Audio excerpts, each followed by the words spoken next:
وَإِذْ أَخَذَ رَبُّكَ مِنْ بَنِي آدَمَ مِنْ ظُهُورِهِمْ ذُرِّيَّتَهُمْ وَأَشْهَدَهُمْ عَلَى أَنفُسِهِمْ أَلَسْتُ بِرَبِّكُمْ قَالُوا بَلَى شَهِدْنَا أَن تَقُولُوا يَوْمَ الْقِيَامَةِ إِنَّا كُنَّا عَنْ هَذَا غَافِلِينَ۔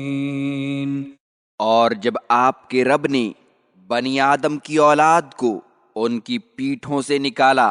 اور انہیں انہی کے بارے میں گواہ بنا کر پوچھا کہ کیا میں تمہارا رب نہیں ہوں، تو انہوں نے کہا ہاں، ہم اس کی گواہی دیتے ہیں۔ یہ اس لیے کیا گیا کہ کہیں تم لوگ قیامت کے دن کہنے لگو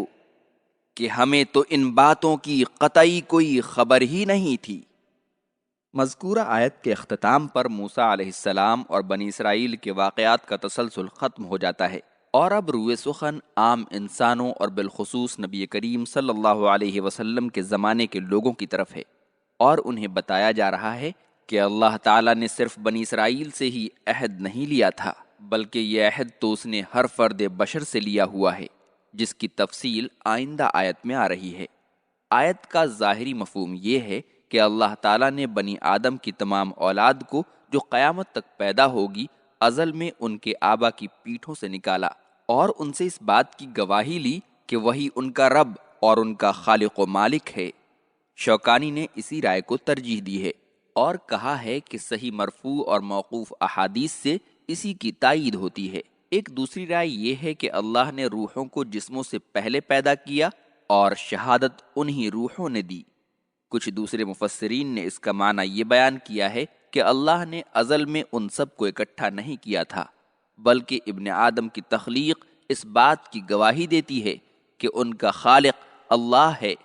آیت میں مثال کے ذریعے اسی حقیقت کو بیان کیا گیا ہے۔ اس قول کے مطابق قالوا بلا شہدنا کا مفہوم یہ ہوگا کہ انسان کی تخلیق میں اللہ تعالیٰ کی کمال کاریگری کے جو آثار ہیں انہی کے پیش نظر گویا انسانوں نے کہا کہ ہاں اے ہمارے اللہ، تو ہی ہمارا رب ہے، اس لیے کہ شہادت کبھی زبان قال سے ادا ہوتی ہے اور کبھی زبان حال سے۔ اسی بات کو نبی کریم صلی اللہ علیہ وسلم نے صحیح احادیث میں اس طرح بیان کیا ہے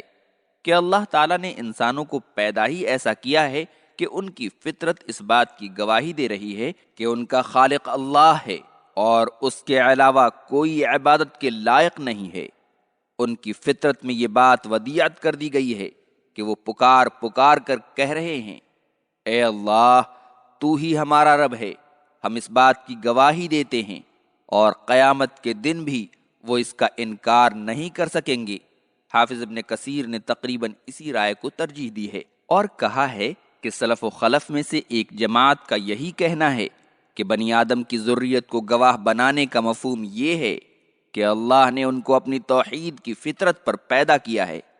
اور جو روایتیں یہ بتاتی ہیں کہ اللہ نے آدم کی ذریت کو ان کی پیٹھ سے نکالا اور ان سے بات کی اور انہوں نے جواب دیا، تو اس طرح کی روایتیں صحیح نہیں ہیں، اور اگر بعض صحیح ہیں تو ان کی عبارتیں آیت کے الفاظ سے ملتی جلتی ہیں، جن سے حتمی طور پر یہ بات سمجھ میں نہیں آتی کہ اللہ نے واقعی آدم کی ذریت کو ان کی پیٹھ سے نکالا تھا۔ اور تیسری بات یہ کہ ان میں سے اکثر روایتیں ابن عباس پر موقوف ہیں، یعنی نبی کریم صلی اللہ علیہ وسلم سے ثابت نہیں ہیں۔ اس فطری عہد کے بعد اب کوئی فرد بشر قیامت کے دن یہ نہیں کہہ سکے گا کہ ہمیں تو پیغام پہنچا ہی نہیں تھا، یا یہ کہ ہم تو اپنے آباء و اجداد کے نقش قدم پر چلتے رہے، اس لیے ہمارا مواخذہ کیوں ہو رہا ہے۔ جب ایک فرد بشر کی فطرت پکار پکار کر توحید باری تعالیٰ کی گواہی دے رہی ہے اور اللہ کے سامنے نہ جھکنے یا اس کے علاوہ غیروں کے سامنے جھکنے کا انکار کر رہی ہے، تو قیامت کے دن کسی مشرک و کافر کے پاس کون سا عذر باقی رہے گا؟ وباللہ التوفیق۔ أَوْ تَقُولُوا إِنَّمَا أَشْرَكَ آبَاؤُنَا مِن قَبْلُ وَكُنَّا ذُرِّيَّةً من بعدهم أفتهلكنا بما فعل المبطلون. یا یہ کہنے لگو کہ ہمارے باپ دادوں نے اس سے پہلے شرک کیا تھا اور ہم ان کے بعد ان کی اولاد ہی تو تھے، تو کیا تو ہمیں ان باطل پرستوں کے اعمال کی وجہ سے ہلاک کر دے گا؟ وَكَذَلِكَ نُفَصِّلُ الْآيَاتِ وَلَعَلَّهُمْ يَرْجِعُونَ. اور ہم اپنی آیتوں کو اسی طرح کھول کر بیان کرتے ہیں اور تاکہ وہ لوگ اللہ کی طرف رجوع کریں.